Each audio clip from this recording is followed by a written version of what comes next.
So obviously the reason why I requested it is because 25 years coming up.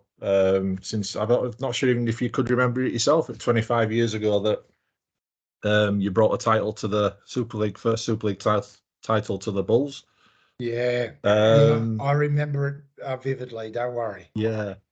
Well, I hope so, because I mean you're a massive part of that title, and from the start, really, weren't you? The Bradford Northern, even from Bradford Northern into the Bulls. You were the first person on the scene, really. Yeah, I got there in July 1995. So Brian Smith obviously had been appointed head coach, and I was his assistant at St. George at the time. And Smithy said, "Do you want to come to England with me?" And I said, "Yeah." And he said, "Well, you got to go next week, because I need you to coach the last winter season, which was a 10-round season." It was really fascinating arriving. They didn't have a training ground at the time.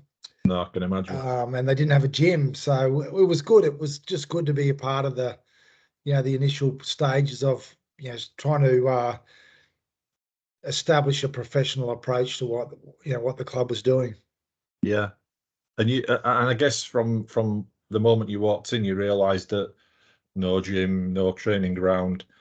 This were a massive project, and is that sort of the thing that you thrive in, or is that something that or was it something totally new for yourself?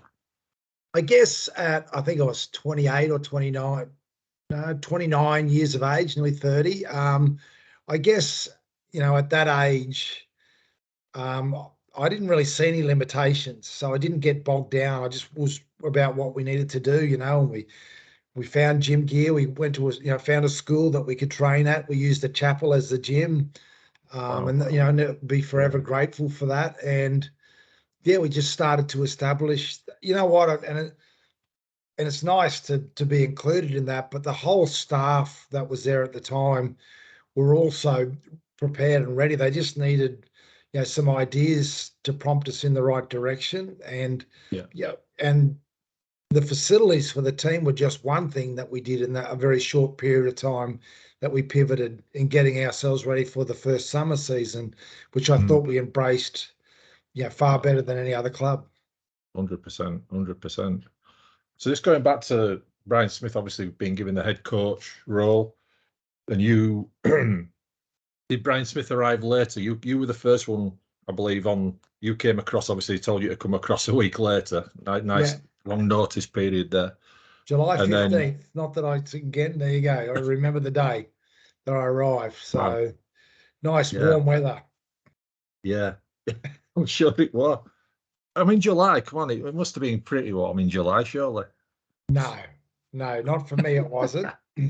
Yeah, no, and it was a gift. I'll be forever grateful to Smithy for giving me, the opportunity to come over first. And I had the coach to do the whole preseason, which wasn't really long. I coached. It was a 10-week season, so by the time Brian got there, we probably had 2 or 3 rounds to go. Okay. Okay. So, he approached you. Why did he approach Matthew Elliott, Brian Smith? He obviously saw something in you as an individual at 28 years old. Well, I was already on the coaching staff, so I had to retire early because of my knees. We already had a chat about that off air, but I retired at 28. I was pretty quickly up the chain in local government. And again, I didn't put any thought into it. Smithy said, "Do you want to come on the coaching staff?" I still wanted to play. The doctor gave me the fairly blunt news that wasn't going to be likely. So I just said yes. So I did 1 year under Smithy. That was in 94. So the second year, but people tend to forget what happened. St. George and the Sydney Roosters were going to merge. Okay. And Phil Gould was coaching the Roosters, and so Smithy was looking across the bay at him, and Smithy obviously got an opportunity at the Bulls, which was going to be in the next season, obviously the 96 season. So he asked me if I wanted to go, and I had a job at the Dragons. I had that assured to me by the CEO, but I didn't know what it was going to be. So I said, yeah, I love an adventure. I'm away. So that, honestly, if I wish it was a really contemplative thing, I went away and spoke to my family. Didn't even do that, to be honest with you. I Really? just said, I know I should have, but I just said yes. Right. I Yeah, mean, and did your family follow you? I'm assuming. Well, they did follow you eventually, obviously, but yeah, initially did they follow you? straight away. Yeah, yeah. And you We got a young moved. family as well. I did You at got that children. time. Yeah, well, I had one daughter at school, but my other, I've got four daughters. One was conceived and born in Leeds. Okay. Yeah, that my I'm not youngest, sure but that's a good thing. hey, Why not Bradford? because we lived in Bramhope, so Ah, yeah. Oh, lovely. Nice yeah, area as well, eh? Lovely yeah. I place. was honestly the experience in the UK for the on the family side of things. I know we're sort of going all over the place. Was just such a treat. Mm, Living in a little small community like that, and having one yeah. local pub, and the school was walking distance. Yeah, the community interaction there was quite unique. We're Yeah. quite sociable here in Australia, but I second place to what I experienced All there. right. It was great. It was so Yeah. good. It's a lovely area as well, Bramhope. So it's you picked a nice spot there. So I mean, in terms of, it must have been a massive, shock to the system in terms of lifestyle and, I like you say, the climate. I mean, that must have been a big hit for yourself and your family. I guess, John, look, in the 80s, I went and played in France for 2 years. I traveled around Europe, so uh, I've got a bit of gypsy blood in me, I'm sure. I think it was Gitan. So it was more excitement than trepidation about moving. Mm. And I think that was a bit contagious for my kids as well. That they've continued on that Okay, theme. But that's not a bad and thing. and they've still got, you can imagine they started school there in the Yeah, UK. yeah, So they've got strong ties to that. But again, no, it wasn't something I was worried about. And I guess I remember, talking to people and going, I'm going to whip down to London for the week. And they go, what? Drive. It's 3 hours away. It's just down the yeah. road. So distance is a little bit of a different concept for us in Australia. So, Of course, of and course. the ability to go over there and, be in a new culture and new communities was just, that was nearly as good as the footy. All right, okay. Surprised. I'm surprised at that. That's good. That's good to hear as well. So I mean, coming into the first season, then that '95 season, what did you think? I mean, the squad probably quite aging squad, I think, at the time. Yeah, it was. Um, Massive rebuild job there, but you know, and going into that winter period as well. I mean, I remember some Friday nights where they were on TV and or up at the Bulls, if up at Odsal Stadium. Dreadful nights, Oh, weather-wise. I mean, come on, what an Australian guy there, 28, 29-year-old. oh, John, there was some things that I'd never experienced before. Like I remember one game, and I think I'm trying to remember who we were playing. It could have been London. And Okay. and they said, oh, the game's called off because the ground's frozen. And I'd never heard of that before. I said, what? No, the game's called off. And I was livid. No Yeah. way. I'm going down to have a look at it. The ground was frozen because no way you could have played on it. No. So, and then I remember also another game where the fog came in and I was sitting up in the coach's box. I couldn't even see the sideline. It was probably the team's best performance. They weren't getting advice from me. They were, thank God he's not chewing our ear off. So no, yeah, that they were, again, those unique experiences. You can look Yeah. back and shake your head or go, that was just incredible. Would you No, would you never get that sort of weather in so foggy weather? I mean, do you never no. get that kind? No, never get that. Again, just little things that happen. I remember it snowed, and you know what?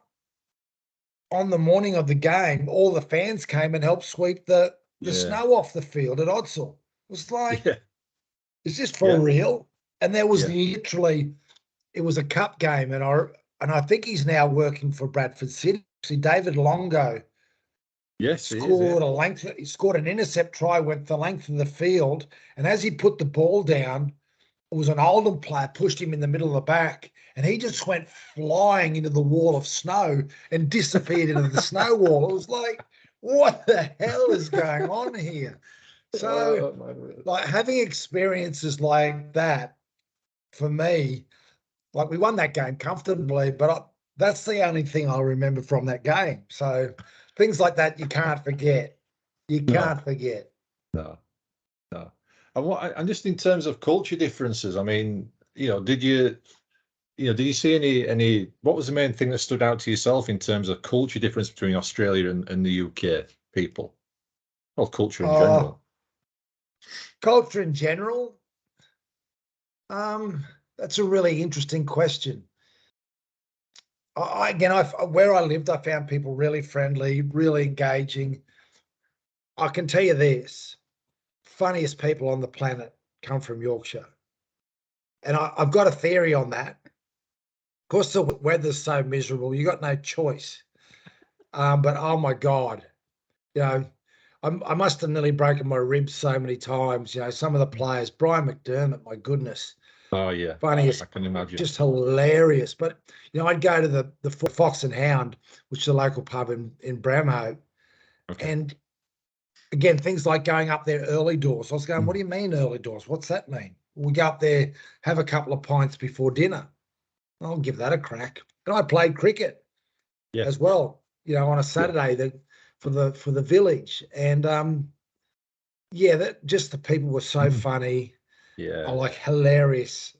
I can imagine Jimmy Lowe's being one of those people as well. Was Jimmy Lowe's quite a funny guy?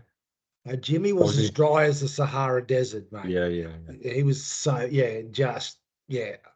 But him and Brian McDermott bouncing off each other. Paul Lachlan, my God, him and Bernard Dwyer. They should have done a stand-up show together. Seriously. I mean, that's a big part of the the culture, like you say, in terms of the rugby and the team spirit, isn't it? Getting that sort of banter and. I've not experienced anything like I did with the Bulls players. They were a really pretty extraordinary guys, and we had just stuff. We didn't have a kit man. We'd never really had a kit man. We had people that did all our gear, but Freddie Robinson, who I used to show up early every morning to training to spend an hour with him. I get there at 6 before everyone, just to soak in some of his wisdom. And my goodness, he was. Of course, he dodged death a couple of times through cancer and stuff like that. He was the wildest dude I'd ever met, but the wisest guy. Oh my goodness! You didn't get on. If you got on the wrong side of Freddie, you were in trouble. Your shoes were 2 sizes smaller every time you went to put your shoes on, and God knows what happened to your underpants or whatever. But he was. Yeah, again, I'd not experienced that kind of culture within a team either. So it was a massive learning experience. So I was wide-eyed and bushy-tailed, I've got to say. Yeah, absolutely. Yeah. So the season, from what I remember, the 95 season was a curtailed season.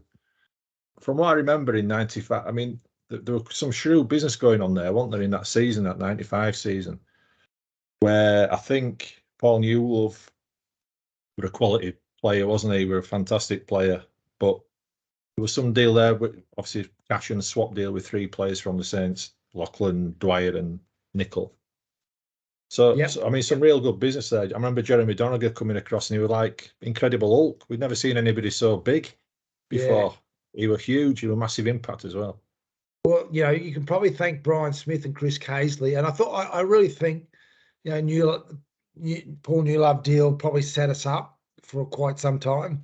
There's probably some examples at the other end of the Bulls' reign where some deals might have done the opposite to us, but it just gave us some momentum where we pulled, Lockers, Bernard Dwyer, Sonny Nichols. We pulled 3 players, and then it doesn't sound like a lot, but it just allowed us to get some momentum in the recruitment as well, both locally and overseas. So there was some really good stuff that we were able to do because of that deal for sure. Yeah, I think that was. I mean, do you think it was important in terms of the setup for you know, everything that was going on around Super League in the background, you know, with the getting prepared for the new era. It was important that they didn't just get the razzmatazz side of it sorted out. It was the playing side. Otherwise, people wouldn't come and watch anyway, would they, if the team weren't performing? Yeah, So I guess, yeah. And that was, again, I give Brian and in particular a lot of credit for that, because he was also the head coach and the CEO at the time. Yes, he was, The wasn't kind he? of a Yeah. role I sort of adopted afterwards. But there was a real holistic approach to the development of the club. It wasn't just focused on the playing roster. It wasn't just focused on making the game day an event. And it wasn't just focused on the administrative approach and developing facilities that were going to allow us to prepare in a professional way. It's no use having a great squad if you can't, if you're practicing on a clay field and you don't have a gym to work out in. You're giving people programs to take home. So the holistic approach taken was something that allowed us to generate momentum for sure. Yeah. And obviously a massive part of that was Peter Deakin. Chris Yeah. Kersley was another. Stuart Duffy, who I'm not sure if Stuart came in later, but Stuart certainly came Peter in. Deakin. Yeah, Stuart did come in a bit later, probably in my first season. Yeah, as head coach. Gary Tasker. Yeah. Yeah. Again, a really hard worker behind the scenes. That when it's great to have ideas. We've all got great ideas, but you've got to transition them into action. So a lot of the staff that we had there at the time, I mean, I wish I could remember everyone's name. They were just phenomenal what they were prepared to do for the organisation. Yeah, it wasn't time was not an issue with them. No, I can imagine. I mean, if you're part of a project like that, everyone's in. I think it was like the perfect storm almost, wasn't it? Like I say, you got Peter Deakin, who was a big, larger than life character. He brought all the marketing expertise, didn't he? And I think Chris Kersley seems to get a rough deal with the fans. I mean, not knowing stood on the terraces myself, Chris Kersley used to get some real grief, and I could never understand that. Well, again, I didn't know. They used to have board meetings every Monday, and I attended them all until Brian got there, and then started again. When Brian left. Hard taskmasters sometimes do get get that reputation, but the truth is that Chris was central. To the moment, the initiation of it, and getting that momentum going. Chris and Brian were central to that. And don't worry, I think everyone knows Chris, may have didn't have any hesitation in sharing his opinion, and equally Absolutely. didn't have any hesitation in sharing his opinion if he didn't agree with you. But I like that. Yeah, because exactly. it allows you to resolve things quickly. If you said if my time as head coach, there was no conflict with Chris. God, yeah. But I would still consider him a friend. Yeah. Just 100%. I got to also point out that I won all those conflicts too, by the way. I'm sure you did. Just asking. I'm sure you did. I'm sure he'd agree with you. I'm sure he would, yeah. No, but I think, it just seemed to be everything came together at the perfect time. The coaching staff, yourself and Brian Smith, as you mentioned, the background people, everything just seemed to come together. The fans embraced it. Myself, I mean, I'd been going to watch Bradford Northern since I was 11-year old, but I'd become a bit disaffected because we'd gone 15 years literally without any success. Wigan had pretty much dominated everything.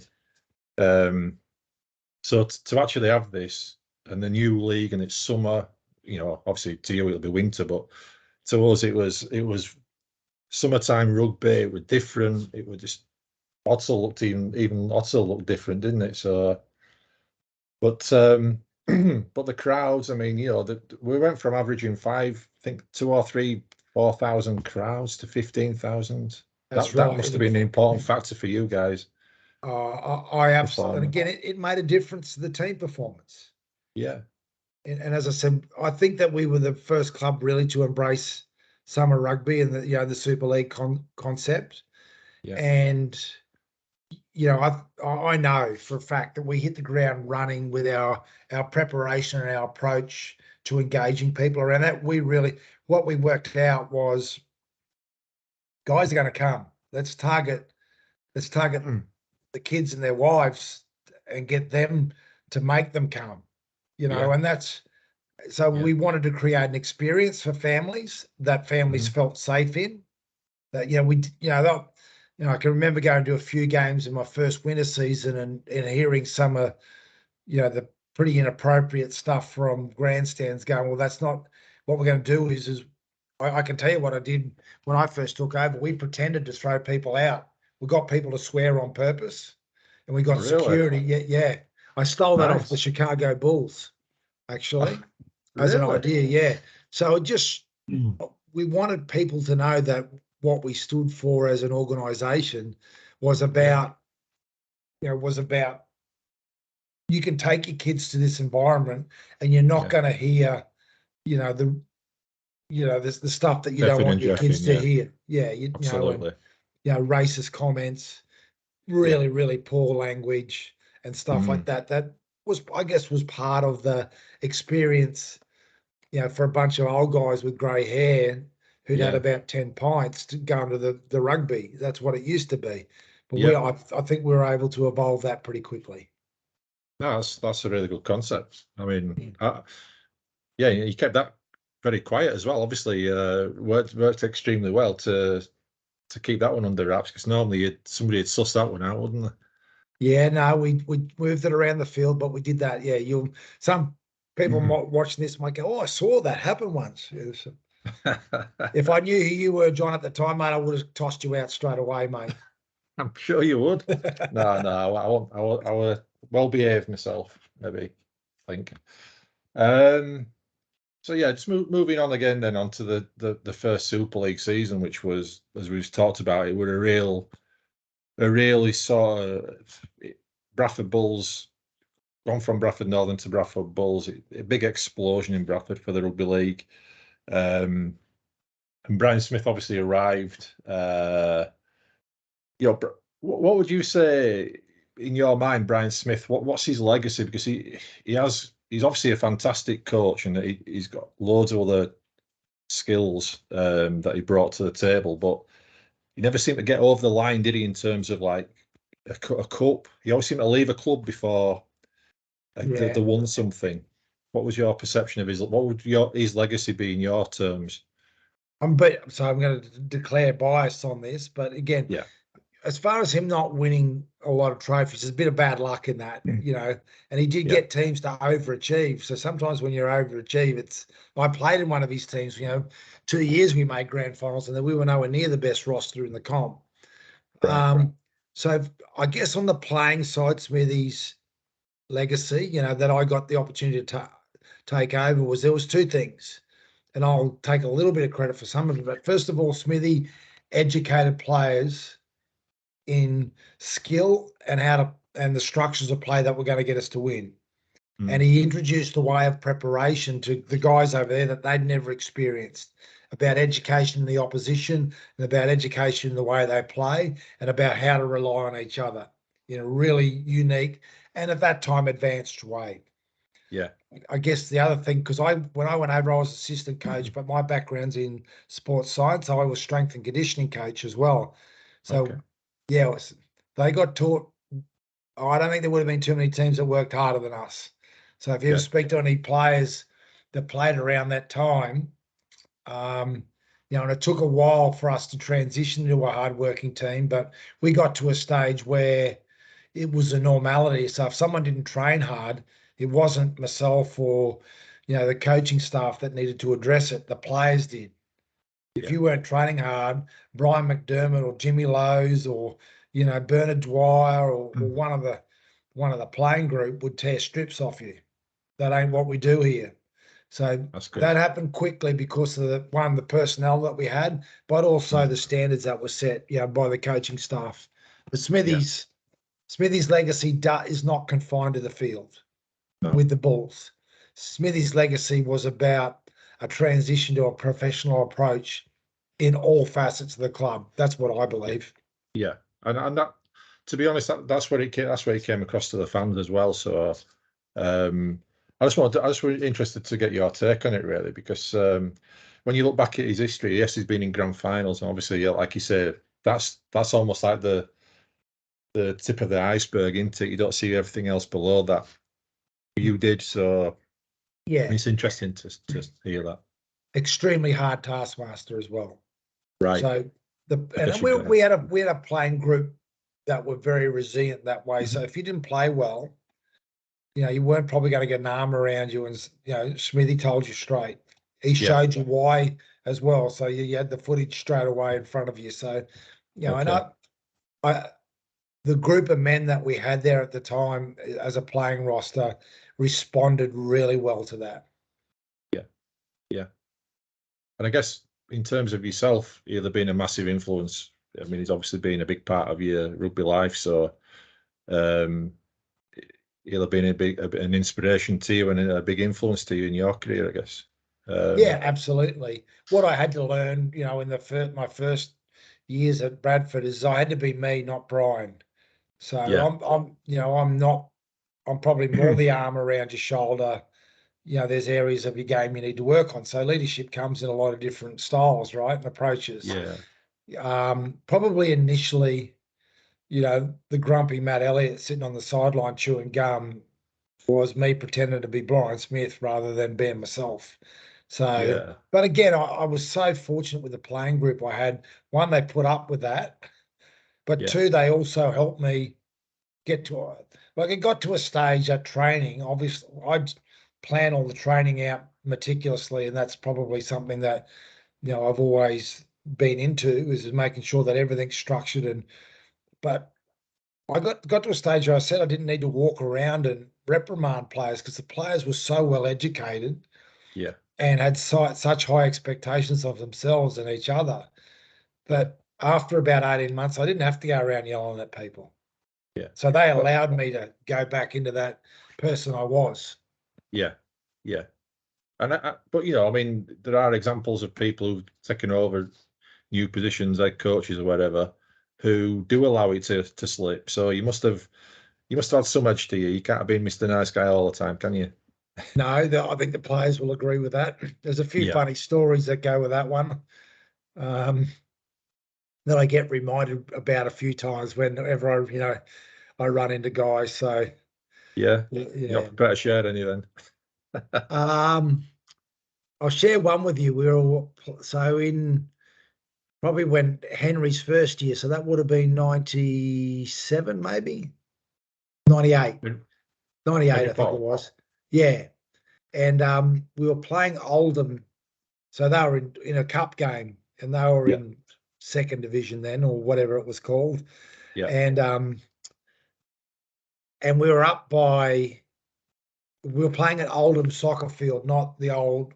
We were playing at the soccer field. Watershed, terrible ground. Yeah. So and we were up by 4 at halftime, and the boys just were like, "What young men do? We're doing enough to win." And I was filthy. So I went down in the dressing sheds at halftime, and I absolutely sprayed every one of them one at a time. I won't share what I said, but I went nuts. All right. And then what I thought I'd do was, in my exit was going to be my big thing, was I was going to slam the door and hope the door came off the hinges. I was going to slam it that hard. And I pulled the door hard as I could, and it went,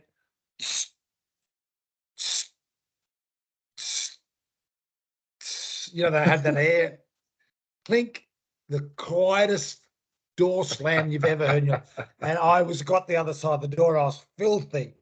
So I went, I'm going back in, and I opened the door. And not only were the players killing themselves laughing, every member of the coaching staff, the kit man, the whole lot were absolutely pissing themselves laughing. So I had to turn around and go back out. So there was some pretty extraordinary, experiences I had with those guys. Yeah, and that kind of backfired then a little bit, but hey, I guess they got the picture, I guess. Yeah, we won by 40. I just one more on Brian Smith in terms of his time at the Bulls. From a fan's perspective, the rugby that he brought that first season was just so expansive, wasn't it? We were used to one-out rugby, so we were used to the prop forward taking the ball up 5-10 yards, getting tackled, and 5 tackles and a kick. And it was just dire rugby to watch at times. But Brian Smith came in as well. I mean, that was another thing that he brought. It was just amazing support. He got the likes of Robbie Paul and Jimmy Lowes just supporting the ball carrier, and it was just one after the other. It just seemed to be someone got tackled, but then it were another offload. It were always offloading. It was fantastic to watch. It was a great product that he brought to the to the Bulls in that first season. I think that helps as well. Oh yeah, no doubt about it. And it's something that everyone who works in any industry understands. Is what we wanted to do was not only bring fatigue in the opposition, but decision fatigue. So you didn't want them looking up knowing, well, here comes this big dude. He's going to run hard, but we just need to tackle hard to sort him out. Yeah. When you've got, is Jimmy going to go left or right? Then is Robbie going to pass inside or outside? And we let that spread across the field. So oppositions, what we tried to do was create as much indecision as we possibly could in oppositions to get and to be fair, even though we had a really good group of men, we probably didn't in those early years didn't have the best roster, but based on what Brian brought in as a foundation of style of play, we were the most, I think in many respects, very awkward to play against. Oh yeah. And I think the most entertaining to watch, to be honest. I mean, even Wigan at the time, they played good rugby, but it wasn't as enjoyable to watch as Bradford at the time. Just the final on the 96 in the Wembley Cup final. I mean, your experience of being part of that Wembley final and all the build up to it and everything. What was your experience of that? Well, it was my first experience at Wembley. I was the on-field. I used to carry all the messages on field. I remember walking out the tunnel for the first time, and the crowd what do they sing at Wembley when you walk on the field? Abide by me, or is it? Oh yeah, Abide by me is a pre-match, isn't it? Yeah.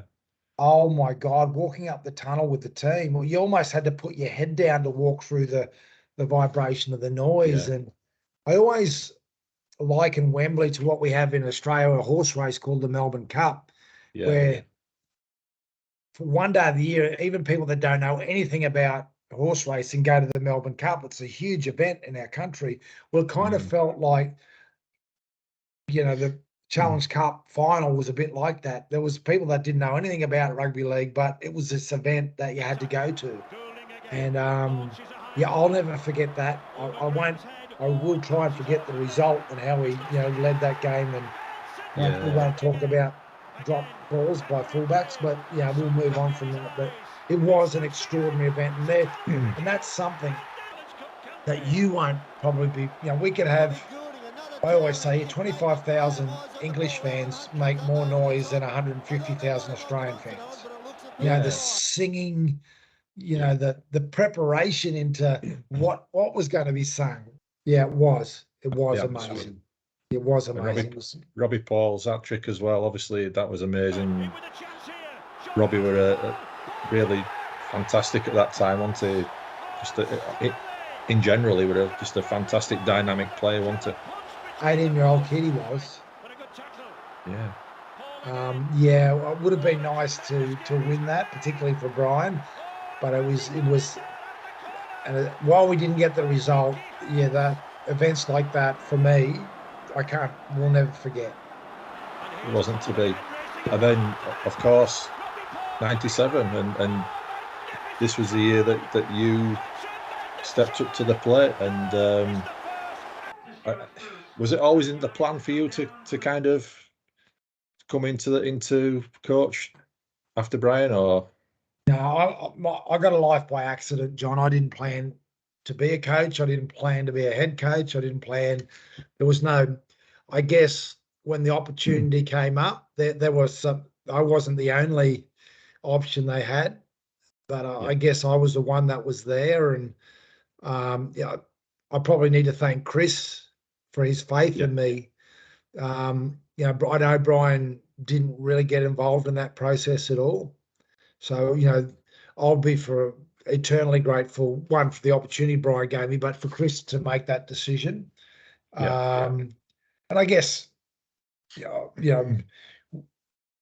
pushing humility aside just a touch, I've done a fair bit of hard work, in that winter season and through that period to get us to a place where we were now an organisation that we're in a position to prepare our players professionally, and have played a whole lot of ideas on how we can be a better club, not just a better team. So I'm pretty grateful for what happened during that time. Yeah. And a proud moment for yourself, I guess. A young man taking on a big role there. But I guess it's a very proud moment for you and your family. And isn't it weird when you reflect on that? And if I can probably say, yeah, it was a really proud moment.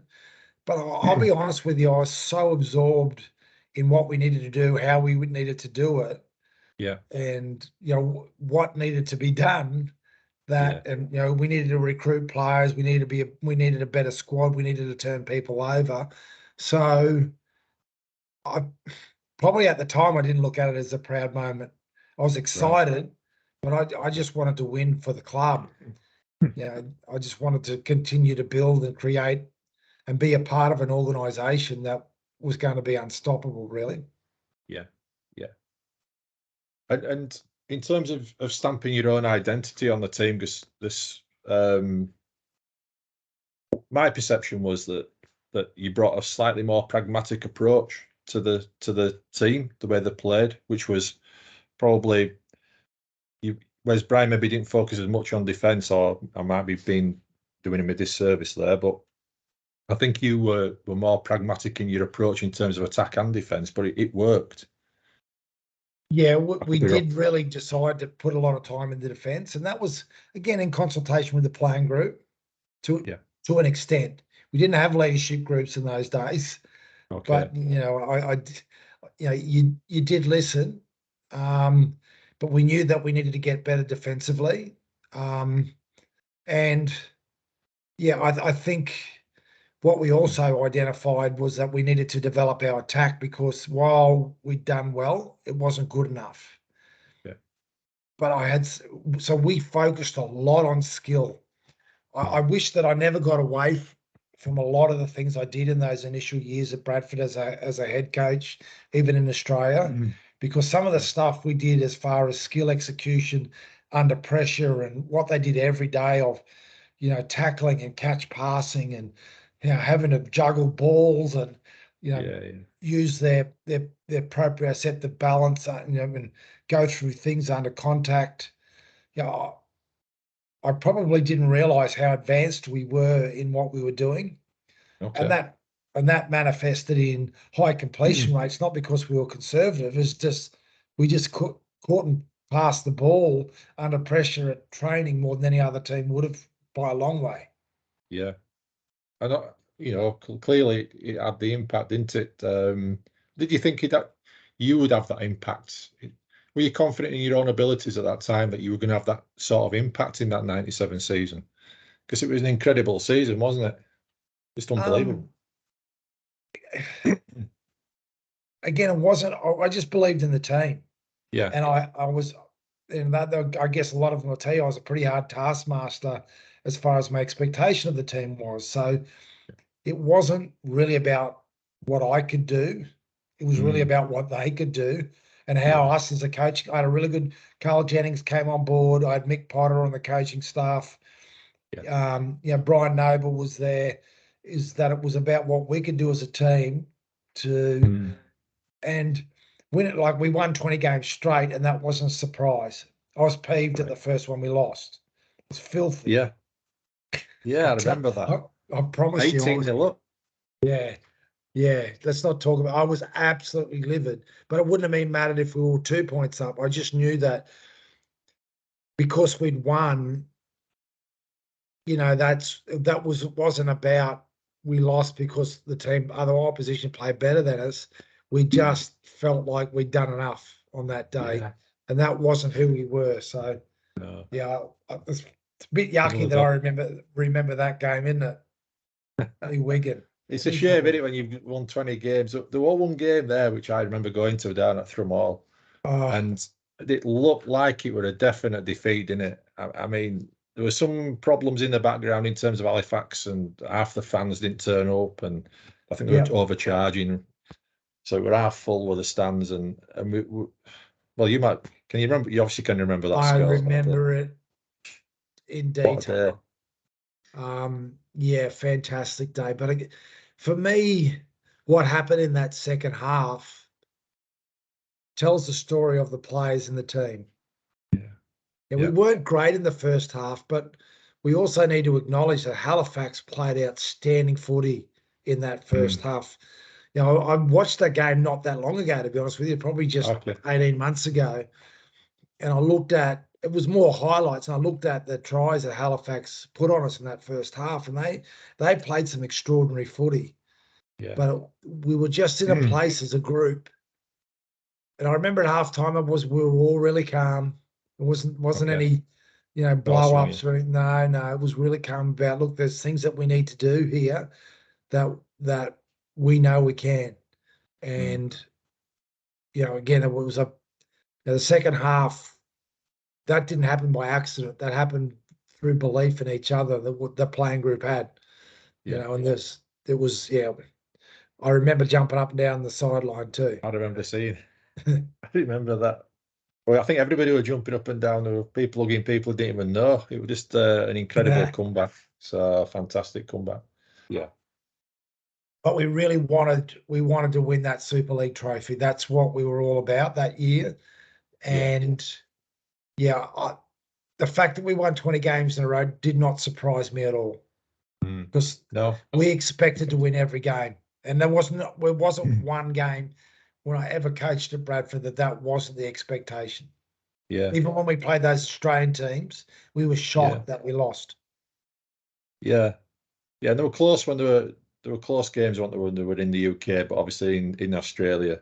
I mean, that's something that we're going to talk to you about as well. But I mean, just going back to that Super League season, you had the best attack, the best defence as well. I mean, that must have been patting yourself on the back, and the staff obviously as well for that achievement. That's an achievement, a great achievement as well. But so the night when you won the title, I think it was a Saturday night. It was in Sheffield, the deadest stadium, with the deadest atmosphere ever. But it was transformed that night, wasn't it? If you remember. And I remember it vividly. And this is the thing that kind of, when I look at it now, breaks my heart a little bit. Bradford fans, again, I'm getting tingles up my spine and down my face now thinking about it. And there's a few experiences I had with Bradford fans, some amazing experiences. I'll share one with you in a tick. It'll live with me forever. I just wish I had words to describe how they actually made me feel, how included, how, I know that they felt a part of that experience as well, of, that the team had, and the way that they embraced the team and myself, and the way that they celebrated with us was just extraordinary. And I know, and I'm being biased here when I compare them to other clubs, but I just felt that there was such a close connection between the fans and the team and the staff at that time, that it just, they may as well have come and done the coaching of the team. You know what I mean? It was just, that's how it felt. And I think, as a fan again, so it felt that way as well. Everybody, look forward to the weekend for the next game, and just even away games, just being part of that community, going to away games, having a few drinks beforehand, and then going into the ground and seeing everybody, the lads warming up and everything. It was just an amazing time, really. And but you remember the day? Can I tell you a quick story? No, I've got to tell you this. Sure. You can edit it out. Tell me.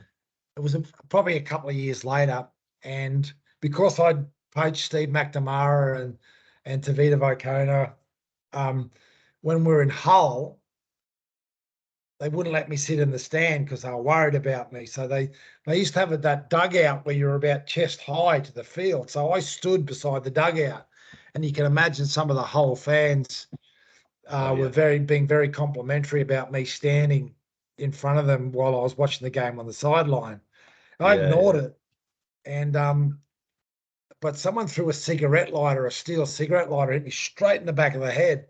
And I turned around, I was filthy. Brian Noble come and grabbed me. And I went, and I turned around and watched the game again. Yeah. And about a minute later, I turned around and there was a Bradford fan on this guy, absolutely punching the piss out of this guy that threw. This is in Hull. So I remember going to what was God goodness, the name of the pub at Odsal Top. Top House. The Top House. Goodness Top House. gracious, Matt. Yeah.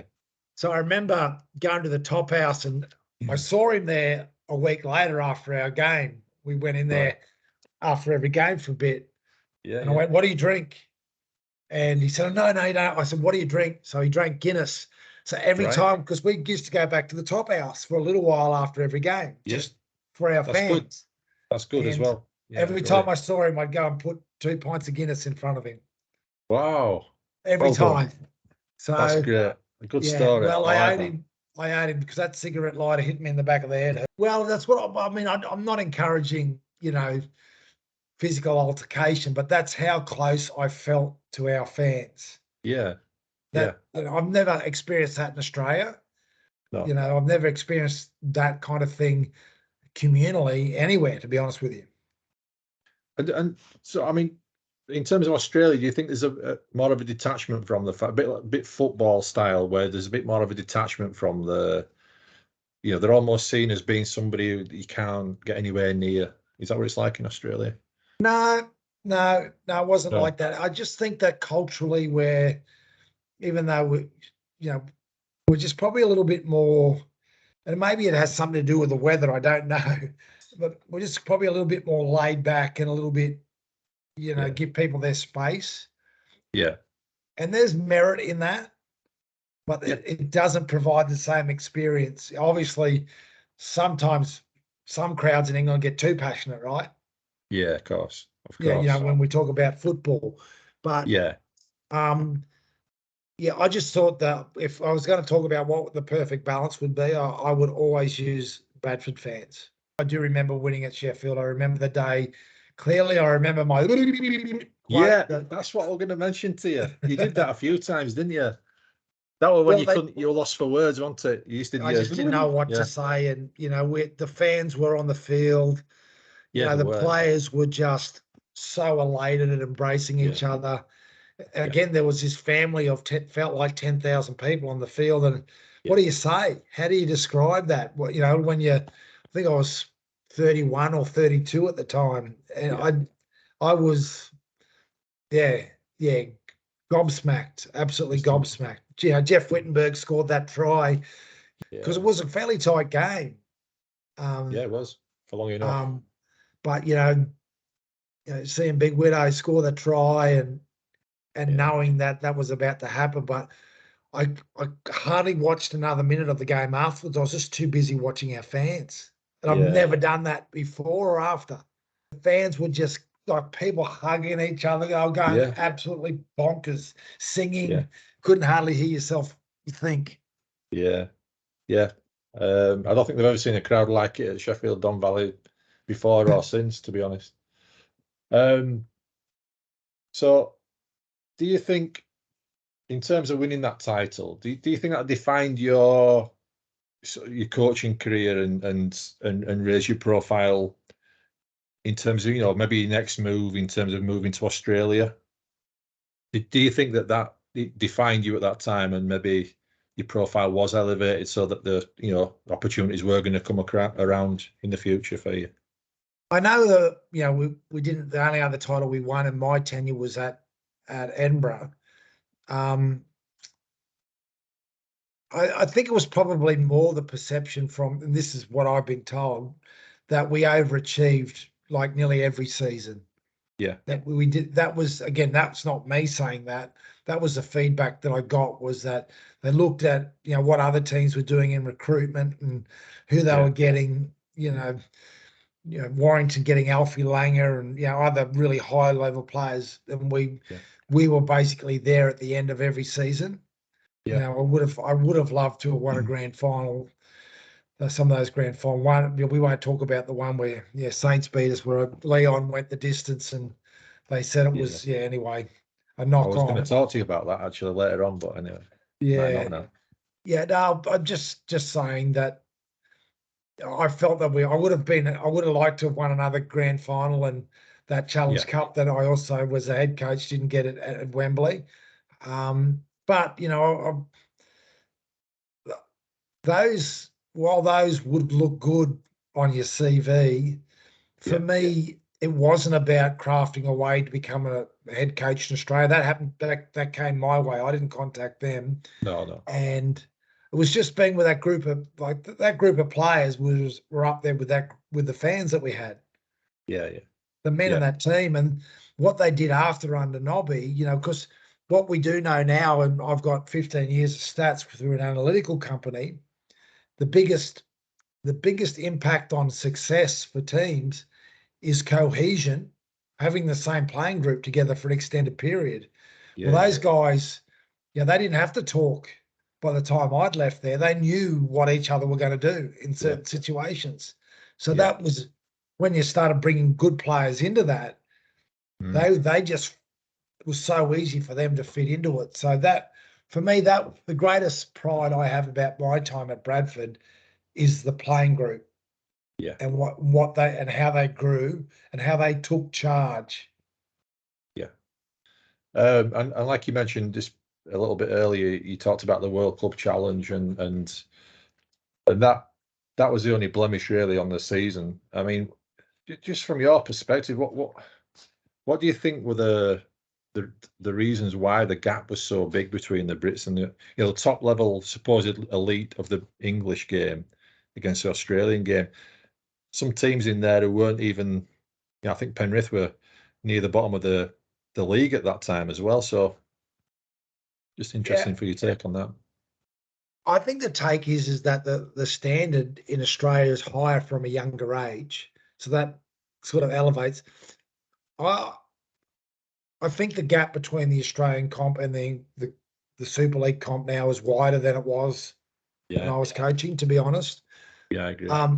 But I do think it's like supply and demand. If we played in the Australian comp every week and were able to adapt to the game with the team that I had back then, we may not have won the grand final, but we wouldn't have come last. Right. Yeah. It's just that adaptation and that doesn't happen quickly. No. So that's my explanation of it. And I guess in a lot of the Eastern Seaboard in Australia is that what quite often happens is that the best athlete plays rugby league, and if you can't make the rugby league team, well, you might go and look at rugby union or soccer. That probably happens a little bit in reverse. Is that sometimes the best athletes were going to football or to rugby union, albeit we proved when we played the sevens comp, in rugby union that. Yeah, I remember that. Yeah. That was about speed, wasn't it? That's about, I think, it was about Henry and Robbie. Yeah. I mean, yeah, you're probably right. Yeah, that's interesting to know. I mean, they always seem bigger as well for me. The Australians, the forwards and everything. They just, even the forwards could play rugby, couldn't they? They weren't just a biff and barge. They actually got skills, aren't they? But the big again, guy at Penrith. Because you're playing against that every week, you develop that. I don't think our forward pack was that small. Paul Anderson, Stuart Fielden, Jeremy Doniger, Brian McDermott, Bangana. They weren't midgets, so we had a fairly large pack. I just think that honestly, if we played a whole season and we had a whole pre-season, the adaptation would have happened. It's like anything. Doesn't matter what you do. If you if you're a really good worker and you go into another environment where the technologies are slightly different, and it doesn't matter what you do, it takes a while to adapt to it. Yeah. But you adapt to it. Yes. Yeah, you're right. 100% agree. Okay, so then just moving on to the 98 season then. I think this were a bit of a mixed season for you. I think this has been your biggest learning season in coaching, certainly in England. Yeah. Because it was a bit after the Lord Mayor's show, wasn't it? The 97 season. And what do you think was the cause of that sort of season? We rolled over a few players, and I think some of my recruitment decisions weren't best. Okay. But I'm not going to talk about individuals in that, but I think some of the overseas recruits, I didn't need to go overseas to get players of that quality. I could have got them locally. Okay. Yeah, and I think that as a young coach, what I wanted to do was continue to evolve, and sometimes you need to consolidate, don't you? Yeah. And I wanted to take our playing style to the next level. And I thought, even though we didn't win anything in '99, I thought that was, like, as a season goes, that's probably where we played some of our best footy. Yeah. So we did have to go through that process, but definitely the things that I would stick my hand up for straight away, would be that what I said there, the recruitment, the overseas school recruitment in particular, and trying to push us forward too quickly. That wasn't helpful to the team. Mm-hmm. And obviously the arrival of Sean Edwards as well. I think that were a left field. I mean, Bradford fans have grown up not despising, from a sporting perspective. He wasn't a popular guy. He left after a period of time, didn't he? A short period of time, really. Yeah, and again, that an error in judgment by myself. No one else can be responsible for that. And Sean was really receptive in that he was really good in an environment when he was at Wigan, and that was an environment that was different to ours. Mm-hmm. Ours was not hierarchical at all. Okay. And there were some qualities that I thought that he would really bring to us as far as developing our structure of play. Got it wrong. Should have hung with Glenn Tomlinson for sure, but I definitely would stick my hand up on that one. Yeah. And in terms of like harmony within the camp as well, there were always rumours abound that there were one or two individuals, they weren't getting along with certain players. It wasn't so much not getting along with certain players. He just operated differently to the standards that we'd set amongst players. Okay. So, again, a really good guy. Yeah. A really good guy, very smart IQ in footy, but was just used to a different environment, different culture. And we've all done that in our life as well, where we're used to being a certain way and you go into a different culture and it's hard to adapt. And he was at a stage in his footy career where adaptation wasn't wasn't something that he could do. Yeah. If he was 21, for example, that would have been different. Yeah. That was, with, again, all good intent from my side of things, but a poor decision. Not because I got a bad player, a good player, good person, but I brought him into a wrong environment that didn't suit him and it didn't suit the team. Yeah. Yep. No, that's it. As you say, it happens, doesn't it? So, but there's one moment in that season where I always remember because I used to stand higher up the terrace, just behind the coaching box, and it was a game, a home defeat to Sheffield. I think we were on a bit of a hard run. You remember that? I do. And I just remember I felt for you that because the game had ended and the fans were obviously, it was a heavy defeat from what I remember to Sheffield, ironically. And you kind of hung around in the box, and then the fans were waiting. It was they were waiting for you, and the boos rung down, and I just remember you going, shaking your finger as if to say, "No, you're wrong. You're wrong. You don't understand." And I felt for you that day, because it kind of showed as well I know you said you've got the rapport with the fans and everything, but it did kind of show the fickleness as well of the fans. What are your thoughts on that one? Well, fans don't have any other way to communicate with you other than expressing their emotions. And while I might have been defensive at the time because I was a younger man, you know, they had a point.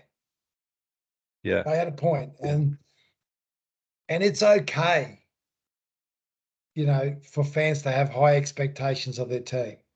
Yeah. And it's okay for them to express it in that way, as long as it doesn't become unclassy. Yeah, absolutely. Yeah. And I didn't feel like it was, I didn't feel like it was that. It was just them expressing how they felt about that performance and the direction we were going in. And they weren't completely wrong. No, there were some changes that we needed to make. Yeah. And sort of did you learn? I mean, from that season, was it, personally and professionally, did you feel like you learned something looking back now from that period of time, maybe that season or that specific period of time? I just got reminded of something that we already know. That's what happened to me that season. Right. Is that talent can be overrated. Everyone in, the NRL's talented. Everyone in the Super League's talented, right? Yeah. Otherwise, they wouldn't be there. So it's not about talent. It's about the quality of person and the mentality that you bring to the collective of the team. And I probably was up myself, combined with naive around, I can turn this around. I can integrate these people into our culture. And there was couple of people there, not just Sean, by the way. There was some, some other people that I brought in, as I say, from overseas that just weren't Bradford players. Okay. And to be honest, I knew that within a week. Oh, really? Yeah. But again, to be equally honest, I thought I could change them. Okay. Yeah. And what the learning from that is to make sure that you know the person. Yeah. That you're bringing in. The player. The player is easy to identify. Yeah. But just go out and learn about the person first. Then, I probably had an opinion of myself then as a coach that, I've impacted enough people that I know that I came from a community service background, and I know that I can change the way people behave. Well, that's flawed. Yeah. Okay. That's really honest of you. And I remember you using the word adversity quite a lot at that time as well. And it's not a bad thing, adversity, is it? It's not a bad thing, is it? Yeah, and again, that's where we have our learning heightened, but you get to learn about people in adversity. The playing group never gave up on me. The guys that have been there. The chairman didn't give up on me. Absolutely. The coaching staff around us. We remain solid. It was just for me to identify, well, there's mistakes that have been made here, and we've got to make sure. And the people that we were able to bring into the team that stayed there well after me, and the overseas players that we got, that were there. I didn't know I was leaving till late. That came in. We went through the process of not just recruiting them from overseas because they're good players. We went through the process of learning what it was to be a Bull. So you come into this environment, coach ain't going to be screaming at you, but I tell you what, if you don't work hard, your teammates will. Yeah. No, due diligence, there's nothing wrong with that. It's good. So moving on from that season, then, I think you can class it as the bounce back season almost. Like you say, he didn't actually win anything, but when you look at the performance of, you topped the league, 25 games out of 30. But I mean, that's an amazing record. Only Wigan had the best defence. You obviously had the best attack. Challenge Cup semi-final, I think that would defeat to Leeds. Yeah. And then the losing the grand final, which you touched on earlier with the Withers knock-on. But it was a good season, wasn't it? It was just...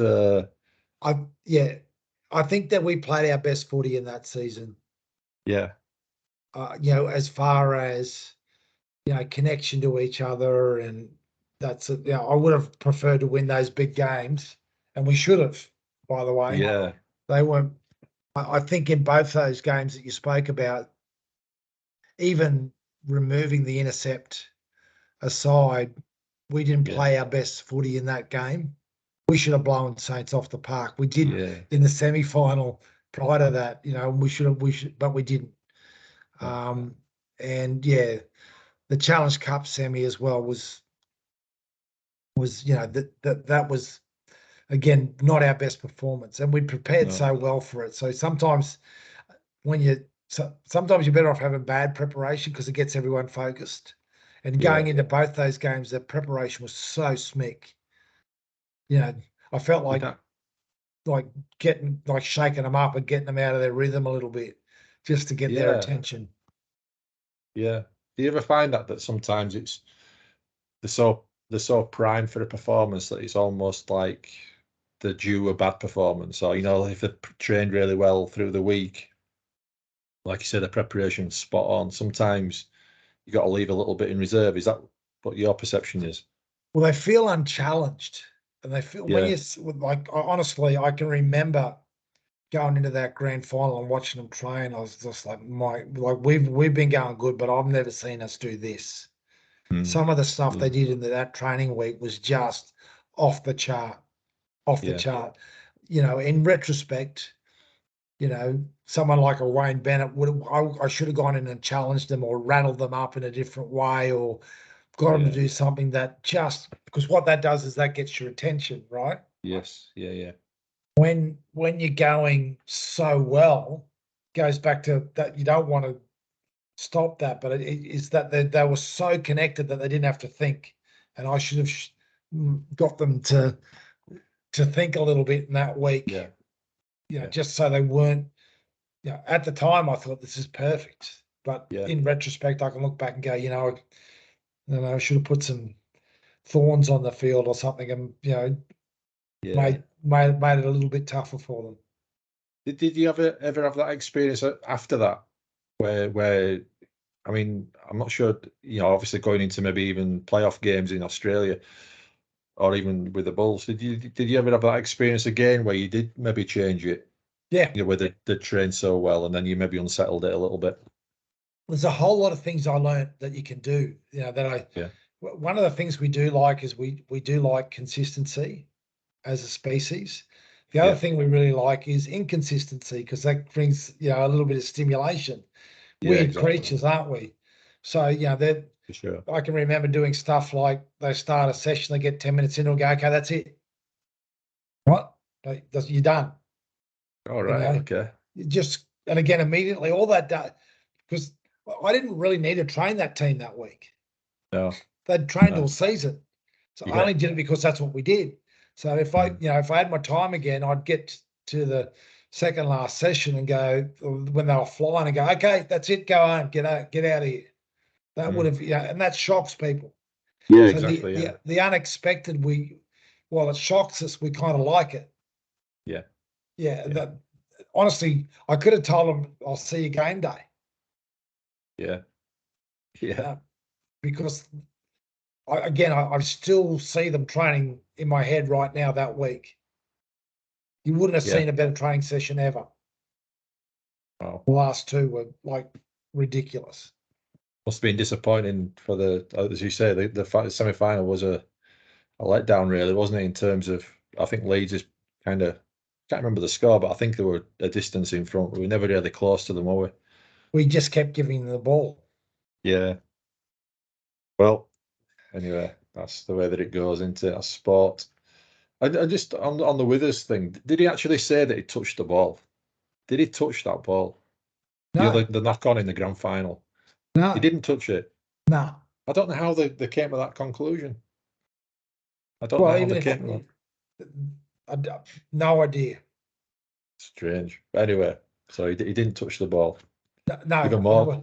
I'm still in contact with Mick. Mick is coaching, a local team in Sydney that plays in a Sydney-based comp, which is sort of one level down from what we call the New South Wales Cup. Doing really well, and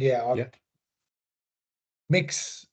And you guys will have had enough of an insight into Mick. Mick's not someone that's dishonest. No, of course. So, just in terms of what did you do differently then to the '98 season? What do you think you did differently in the '99 season, where you'd had that not necessarily cup success, but actually on the field success? What changed to make? Because you had to turn it around a little bit, didn't you? So what changed? Well, obviously the recruitment, our preparation approach, and the way that we, the evolution that we were going for in '98 manifested in '99. Okay. All the hurrying up that I did in '98 then came to fruition in '99. But we had a better roster as well. Yeah, and that makes a big difference there. Yeah, and we had people that belonged there. Yeah. Okay. Again, we weren't. The no dickhead rule definitely existed in that year. Yeah. So moving on then to your final season, really with the Bulls, and it started really well with the cup final win at Murrayfield, and that must have been a big sort of great feeling for yourself and the staff and the players. The cup hadn't been won for 50 years. It was something like it was the holy grail to the fans, Yeah, we probably let them get closer than we'd have liked, but near the end, there were so many memorable moments and things that happened around that, that Challenge Cup, going there and, being in Edinburgh, and there was a flood the day before. They weren't sure whether we were going to be able to play. And then like going to the Challenge Cup finals, the two that I'd gone to in London, we saw through the streets with the police. So you didn't really get to see too much, but in Edinburgh, it was just you go past one pub and it'd be full of Bradford fans. You go past the next pub, Leeds fans. It was the whole atmosphere going into the game was pretty special. Yeah. A great venue, fantastic venue. Obviously, the game was great. I remember I picked Bernard in the team. He didn't really expect to make the team. It was his second last game ever, by the way. Yeah. Bernard Dwyer's go, because he did his pec in the next game when we played Hull. But Bernard, that was his 5th Challenge Cup final, and he'd lost 4. Yeah, I remember. And he probably didn't deserve to be in the team, but I picked him on the bench. Okay. There's a guy called Hudson Smith, an Aussie guy that I left out of the team. Okay. Yeah. And Bernard's a pretty stoic guy, right? And I walked down on the field after the game, and to have someone like him come up in tears and hug me, that I remember that. And again, the opportunity to have my 4 kids walking around and experience that on Murrayfield with our fans going bananas. Yeah. That was fantastic. Just one of those moments where you just appreciated the relationship with the fan. The day after in Bradford was even better. When you turned that corner to the town hall, I mean, that must have blown you away. There were so many fans there, weren't there, that day? It blew me away driving down from Odsal of how many fans were on the street. Like, oh my God, then when you just said, turn that corner.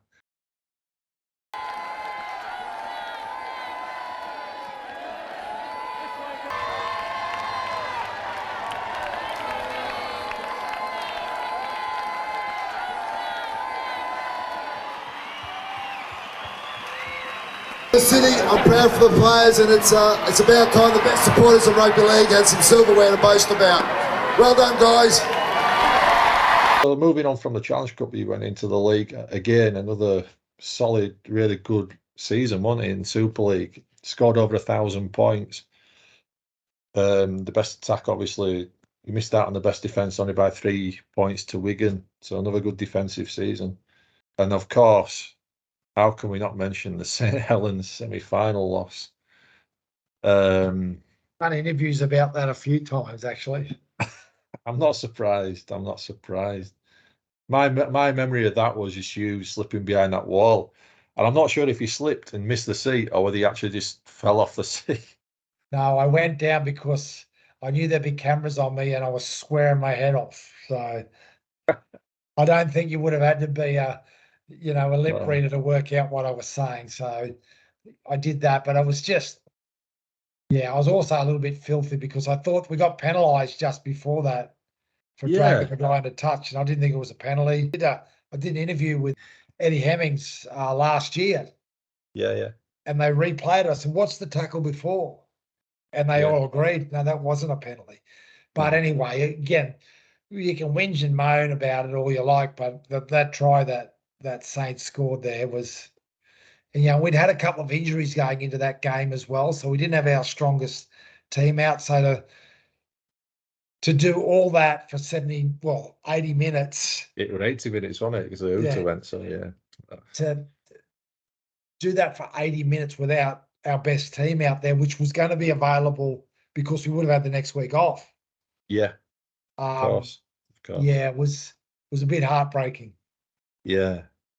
It was just one of those. I mean, it's the best moment, I would say, certainly in Super League. Just the whole thing, that last 1 or 2 minutes was just, everything was just like the best moment in Super League for me, ever. So even you falling down behind the wall.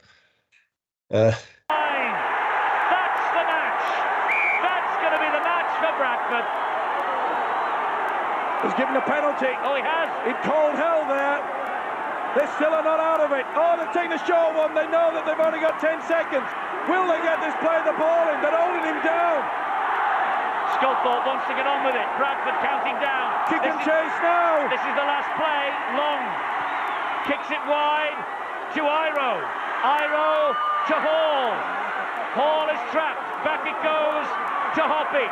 Over the shoulder to Hall. There is Yonkers. Here is Long. And Long fancies it. Long fancies it. It's wide to West. It's wide to West. Dwayne West inside to Joint. Joint. Oh! Fantastic! They've won it. They've won it. See the game like that. They've won it. Chris Joint has won it. It is unbelievable here. It is frankly unbelievable. Chris Joint has won the match for St Helens. What a final passage of play. St Bernard's on now.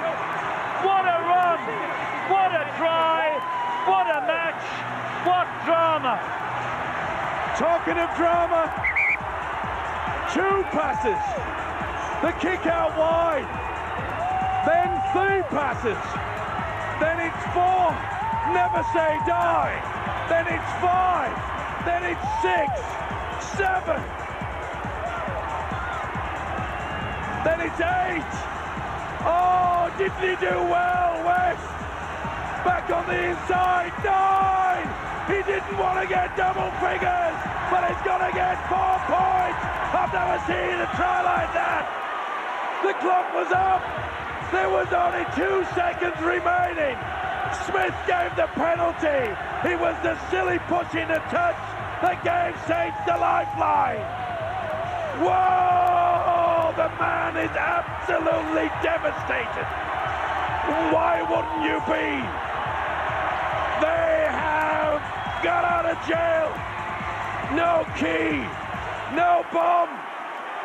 Just sheer, utter determination. What a captain's knock, talking about leading by example.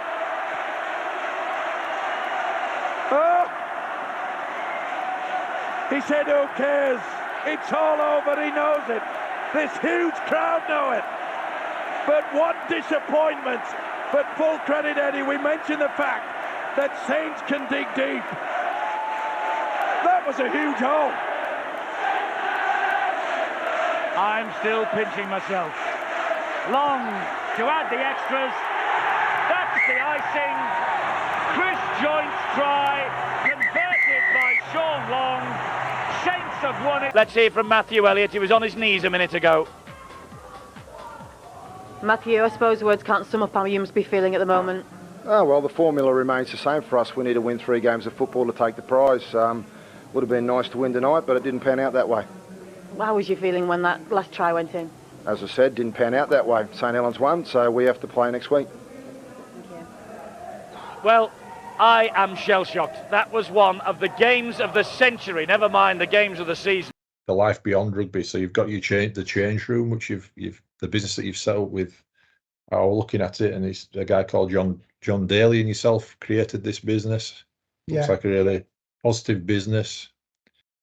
Health and well-being. We work in well-being, so they call it workers' compensation. So it's for injured workers, a lot of it, but we do a lot of leadership, high-level leadership stuff. We've been so lucky to get into, the state health system and corrective services and police and ambulance, and it's the crux of it, John, is this: is that everyone talk. Of course, I use a lot of sports people, Anthony Minicello, a couple of footy players, a couple of high-level coaches, and a couple of doctors. And really, it's what it is about. We hear about high performance. If you're not using cutting-edge methods in elite sport, well, you don't win. You come last. Yeah. And everyone thinks high performance is this exclusive thing. Well, it's not. High performance is a trick way of saying human performance. So if something works for an athlete, it's going to work for you, John. Yeah. So what we've been able to do in a really simple way is not just spew information out. We give people tools. But when you have someone of an elite background speaking to you, tend to lean in. We do it in sports stadiums. So we go to the big stadiums and we take them into change rooms, on fields, just to get their curiosity spiked. And then we give them high quality information and things that they can do with their lifestyle to, and we've got people that have had lived experience of adversity. Anthony Minicello, everyone, remembers him being voted the best fullback in the world and captaining the Roosters to victories. Yeah. But he missed 4 years of footy because of a back issue that he cured through how he ate. Really? Yeah. Wow. Yeah. But so just stuff like that, it engages people in a slightly different way. What was your inspiration behind? Is it something that you felt that you were always going to go down that road of well-being? What were your inspiration behind that?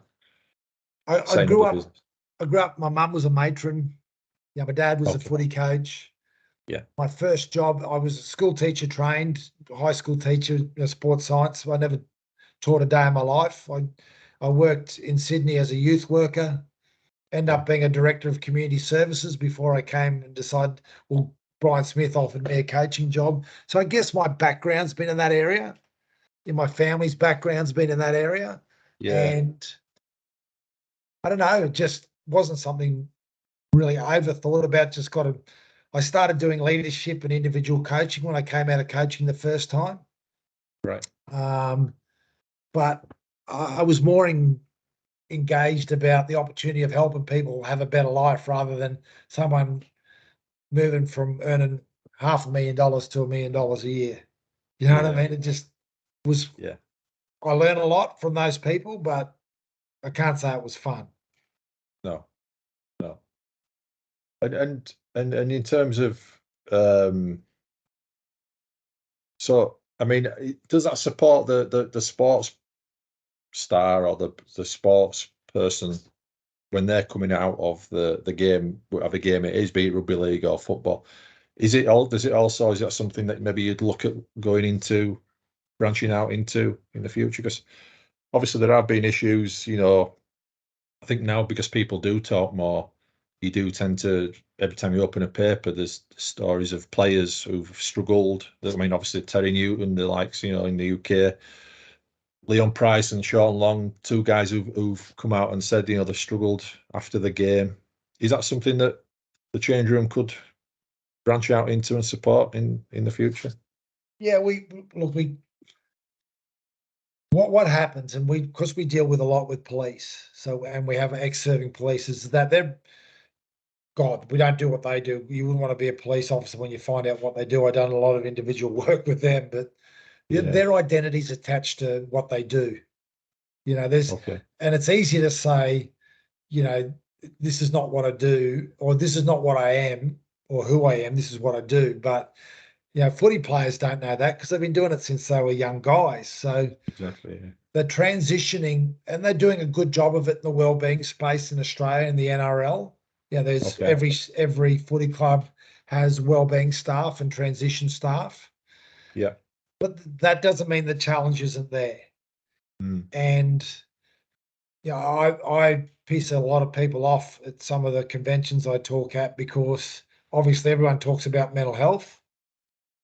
And, you know, and I keep saying, well, look, I'm a footy coach. And what I'm saying is that we're spending more on mental health and the results are getting worse. So if I was a footy coach and I was spending more on my footy team and my results were getting worse, there's only one result for me. I get the sack. So, what we're doing in isolation isn't working.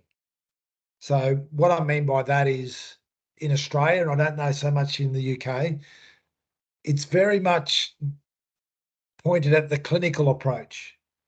And the clinical approach is amazing. All right. Yeah. But it needs to be integrated with a practical approach. So if I use a really quick example for you, John, if I'm a sports scientist, you come to me with a swollen knee and you go, Matt, what can I do to train? I go and get a scan, go to the doctor and get their advice and then come back to me. And you come back and say, I've got a medial ligament strain.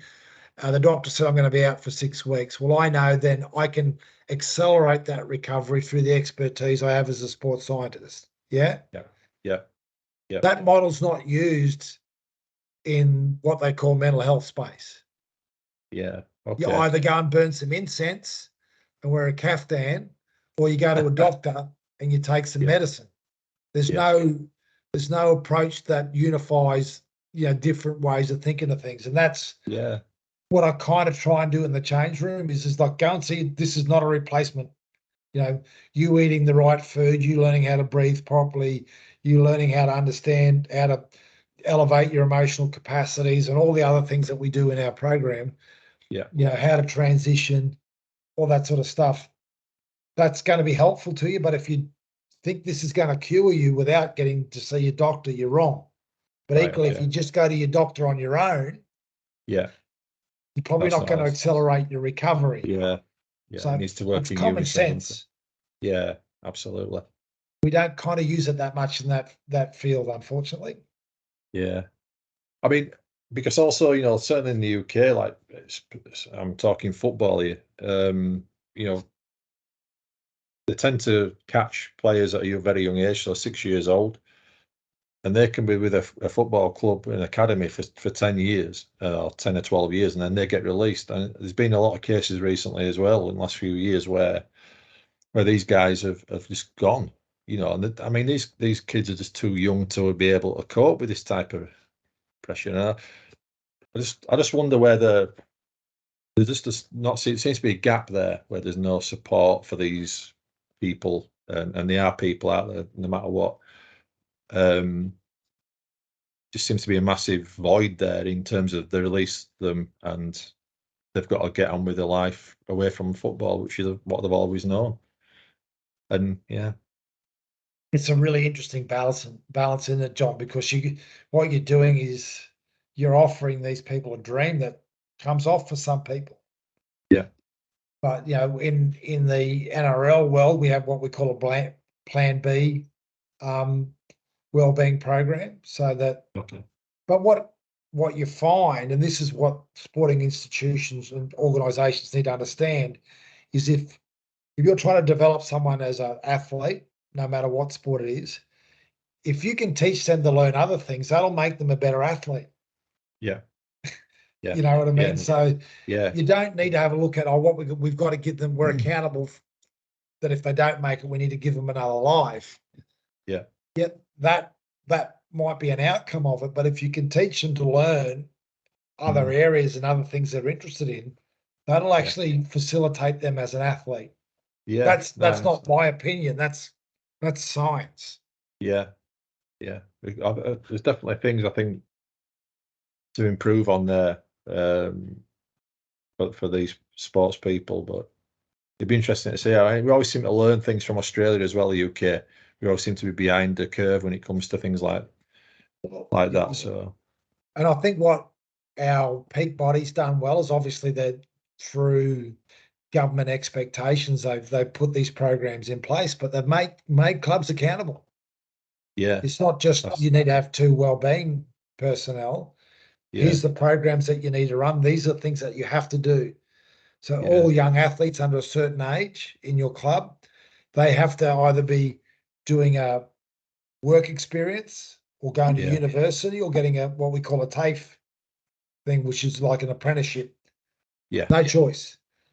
And when players are getting close to the end of their career, they have to go through the same thing. Okay. Yeah. And you're accountable to do that. Yeah. Yeah. Maybe the change room gets a franchise in the UK, and you can come back and coach the Bulls at the same time. Yeah, well, Fancy that. God, mate, I tell you, John, kind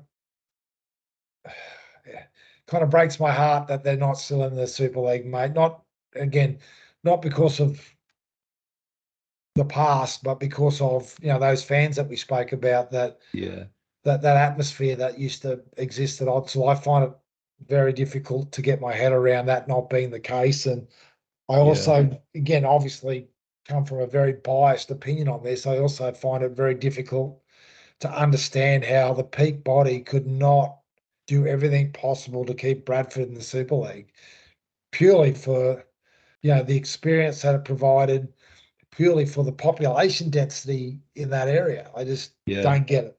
I don't get it. But anyway. Yeah, I mean, that's another topic, isn't it? But I suppose if they do it for one, they've got to do it for all. And I don't know. It's just poor management ultimately, isn't it? That's happened over the years, and it is a shame when you look back at all the success. I mean, it's looked at as a golden era. That sort of the time when you and Brian Smith came in through to 2005 and 6. Yeah, Nobby but it's all gone, hasn't it? Unbelievable job. So yeah, I know. As I say, I'm biased, and I have an insight into how that happened, but I just feel like at some point, the peak body should have gone, look, we need to get this sorted out. We can't, you can't afford not to have a team of that gravitas in the comp. And I might be off with the Pixies, and people might say, well, that's, you've got to be held accountable for the way that you manage your organisation. But the peak body is also accountable as well. Absolutely. Yeah, you're right. So, have you got another head coaching job in you? Do you think you'd do anything like that now, or is that in the past? Is that gone? Well, you never say never. I think that it's like people say, do you think you'll head coach again? And I said, I'd love to play again, but that's not going to happen. So I'm not, I'm lucky. I get to work. Again, I assistant coach last year. I work in an organisation that I'm passionate about. What I did learn is I'm probably a better head coach than an assistant these days. Yeah. Because of the holistic nature, and assistant coaches probably do too much work, really. That's probably the difficulty. No, not the difficulty I found with it, but so you'd never say never. But at the moment I feel very, very grateful for what I get to do. I work in media. I've got my business that I don't work in so much now. I provide work on and do presentations occasionally, but to get to work at the Dragons in a leadership and culture and mindset space is kind of fun as well. Yeah, yeah. So you won't fancy another last hurrah in the UK then? A couple of years, do a Brian Smith and set up another legacy. Would you ever consider doing something like that? You know what? I got approached twice after I came out of the Warriors to go and coach in England, but it's really weird. I just couldn't coach against the Bulls. Really? God, that's the affinity that you've got then into it there, definitely. Well, I don't know, I just don't know how I could do it, to be honest with you. Yeah. Again, yeah. So it's just that's where I was at the time. I just don't really see that as being the case, albeit that Super League, the Bulls aren't there anymore. They're a fair way off that. So yeah, they are. Quite a long way. Yeah, which is looking at, I still follow the results. I look at it out of the corner of my eye, and I would love to see them. I don't know whether or when or if it's possible, but I'd love to see them back in the top flight. Yeah, never know. We might be able to. The Bulls may be able to convince you to give it one last hurrah in the future. Who knows? Let's hope so. So there's a few questions that are quick fire ones that I was just going to ask you. Just a bit of trivia. So, who was the best player you coached at the Bulls? This is Bulls only, yeah. So Henry Paul. Henry Paul. What was so special about Henry Paul? I mean, obviously we could see that, but you'll have seen the technical side of it, won't you? Henry had a few special qualities. Obviously, high skill set. One of the most competitive people I've ever come. He'd cheat at cards, table tennis, snooker, whatever you're playing to win. Really good footy IQ, and obviously his athleticism as well. Yeah. Henry should have played in NRL. Yeah. I tried to get him to Canberra, did everything I possibly could, but obviously when rugby union came in, the dollars probably spoke a bit louder than. But Henry. Right. Okay.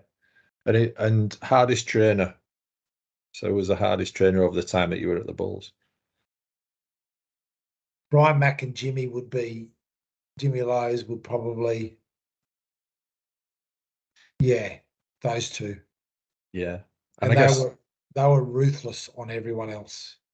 Really? So they were your on pitch soldiers as such, weren't they? They were the ones who were directing operations and on the pitch or the mood of the camp.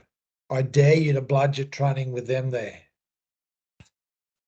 When they were playing, they were honestly, I probably obviously initially was because I was strength and conditioning coach, set a pretty high standard, but they took it to another level as players. Yeah. And who was the worst trainer then?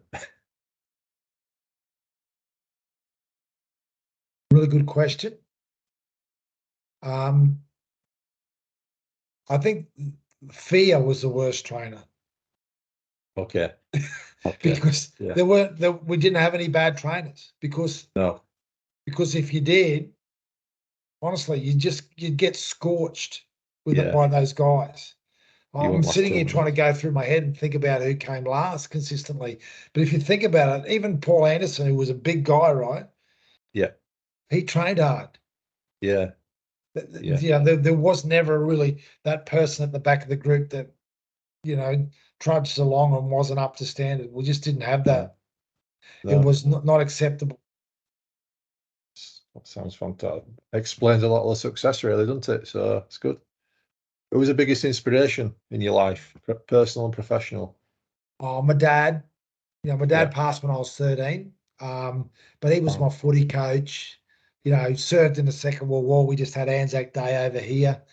I would find it hard to go. He sort of, his mentality, I never heard him raise his voice. His mentality to helping people. I was born on a place called Thursday Island, which is an island between Australia and New Guinea. And he started rugby league and basketball up there they'd never had those sports. Okay. So it's just that sort of stuff, when you ask about why you're doing well-being stuff, I guess it's just in my blood. So yeah, definitely that. And I've got a lot of mentors these days that, people that you wouldn't know about, but obviously Brian Smith on the coaching side of things certainly gave me a great platform for learning. So the best Bulls squad that you coached, what year, which season was the best Bulls squad you coached? Take it 98 would have been in that list. No. I've got to say 97. Yeah. Because of what we did. Hard. Yeah. Again, 99, as I said, I think we played our best footy. 2000 was obviously really rewarding, because we won the Challenge Cup. So that's a really hard question. Yeah. Winning 20 games straight. I know that's not been done since. I think Tony Smith went close with Warrington. I edged him out by 1 or 2. Yeah. I think that the record will stand for some time. Yeah, I'm pretty sure of that. Who's the most underrated player that you've ever coached? Most underrated player ever coached. That's a good question. At Bradford. Yeah. Scott Naylor. Yeah. Good player. Solid player, wasn't he? One of those quiet guys, but had a massive impact on his team. Yeah. Unpleasant to play against. Yeah. No, it was when he played for Salford. I always remember he was one of them players who always popped up and scored a try. But good. Okay. What about a naturally? I'm assuming you're going to say Henry Paul again here, but I was put naturally gifted player. Henry and Robbie. Yeah. Yeah, definitely. Yeah, Henry and Robbie, I would say there. Naturally gifted physically, Stuart Fielding. Yeah. He worked hard, didn't he, on his fitness? Yeah, for a kid of his age when he came into first grade, he was a beast. Yeah. And in terms of toughest grounds to play at, what was your toughest ground? Taking in the whole picture of fans and everything, atmosphere. Yeah, hard to go past St Helens. Yeah. At the time, Leeds, Headingley, was a great event, but Leeds, I didn't think at that time were as challenging as Saints. Yeah. No, I'd have to say again, one of the great victories we had was at Wigan's Old Ground. In that year, that was Matt Cullen scoring a late try. I think he got a double that game. So that was probably that was a good victory. But I'd have to say, what do they call St Helens? Is it Knowsley Road, or what do they call it? What do they call Saints Ground? Knowsley Road. Yeah. Knowsley Road. Yeah. They've moved now, haven't they, to a different stadium, but it was Knowsley Road at the time. I hope they burnt that place down. So, much appreciation for you taking your time out. It's been an absolute pleasure. Just one final thing from yourself, and you've touched on the fact that the Bulls at the moment and difficulties that they're going through, but from Bulls fans, you're a bit of a sporting hero to the Bulls fans yourself, and obviously Brian Smith were the instigators and figureheads of the golden era, starting the Super League. Have you got a message to the Bulls fans? Old and new and past and present supporters. I guess the first message I've got is really simple. Thank you. Thank you. For that connection that we spoke about earlier, for the quality of support and how engaged I felt our fans were. So that would be the first thing. I always, will never forget my time at Odsal on game day, and how the fans were so engaged with the team and what was going on the field, Bull Boy and, Yeah. Bull Man and all that sort of stuff, and the singing and that went on. That was that was extraordinary. So I guess believe is I reckon that's would be really challenging now to believe that the club can get back to those heights again. But it's probably like anything in life. It's easier not to believe than it is to believe. But it's easier to eat McDonald's than it is to cook a home cooked meal, and it's easier to sit on the lounge than it is to exercise. So True. I guess it's harder to believe in the Bulls getting back into Super League than it is to believe they're going to stay where they are. But someone needs to take the tough route for that to be happening. And maybe if the fans can, because you had such a big impact on the club in those days, if that belief could grow, I don't know, maybe there's a way of making it happen. Yeah. I'm too naive and too far away to actually understand whether that is a possibility, but yeah, I don't like seeing them anywhere else but in Super League. Well, as I said previously, I'm pretty sure the door will be wide open for you, Matty, to come across and take the bull by the horns, as it were, and drag them back up there. Who knows? We never know. You can never say never, can you? Yeah, we'll get my house back in Bramhope, and make sure that pub's still open. Yeah, get the pub open. Yeah, pay me the same you did back then, and I'll come for sure. Oh, brilliant! Sounds good. Get in contact with Chris Casely. Tell him to give me a call. Yeah, much appreciated, Matthew. Thank you very much. You're welcome, John, and to all the Bulls fans again. Thank you very much, and make it happen.